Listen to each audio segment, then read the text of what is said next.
In 1957, Fiat brought out the Nuova Cinquecento, or New 500 to us English speakers. A tiny two-door, four-seat city car meant to be accessible to the masses. It was powered by a 479cc, two-cylinder air-cooled engine placed in the rear of the car, making 13 horsepower. That 13 horsepower was good enough to send the 500 from 0 to 60 in, well, never. The top speed was just 53 miles an hour. It was just 2.97 meters long and 1.32 meters wide. For perspective, that's nearly half the length of a Lincoln Continental of the same year. That meant it was incredibly easy to park and perfect for city life. When new, you could buy one for just £446 and 16 pence, which in today's money equates to around £9,768 and 5 pence. That may sound like a lot, but remember that a Rolls-Royce from the same year cost well over £120,000. Fast forward to 1959 and BMC released their all-new Austin 7 and Morris Mini Minor, a tiny two-door, four-seat city car built to defeat the little Fiat, and served the public as the go-to cheap car.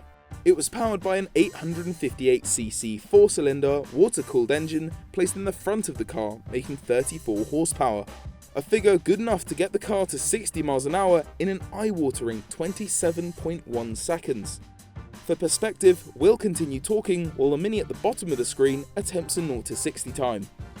The genius of the BMC Mini was its transverse engine with gearbox built in. To us, that may seem normal, but back in 1959, only a handful of cars in the world were utilising this layout. BMC's genius engineer and father of the original Mini, Sir Alekis Agonis, decided to go with transverse because it meant the floor pan in the cabin could be flat, freeing up more space, allowing 4 adults to easily fit in one tiny Mini.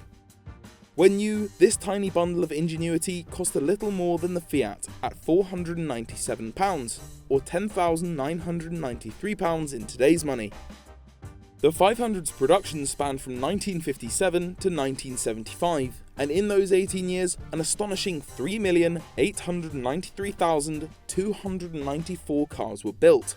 That averages out at over 216,000 a year, or 592 a day. Back before the age of fully robotic factories and tools, 500s were put together with 2 hands and a little Italian flair. On the other hand, the original shape of Mini lasted from 1959 all the way up until 1999, and in that time, supposedly 5,023,681 were made. That's 1.13 million more than the 500, but with an extra 22 years of production. At the turn of the millennium, BMW, who now owned Mini, brought out the new Mini, a completely new outlook on what the world needed from a small car.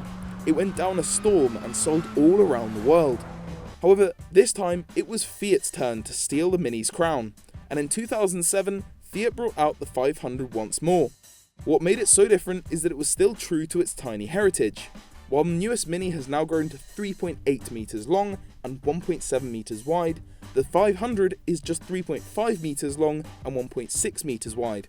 The beauty of the original 500 and Mini was that they were classless. Celebrities and working class families alike drove them.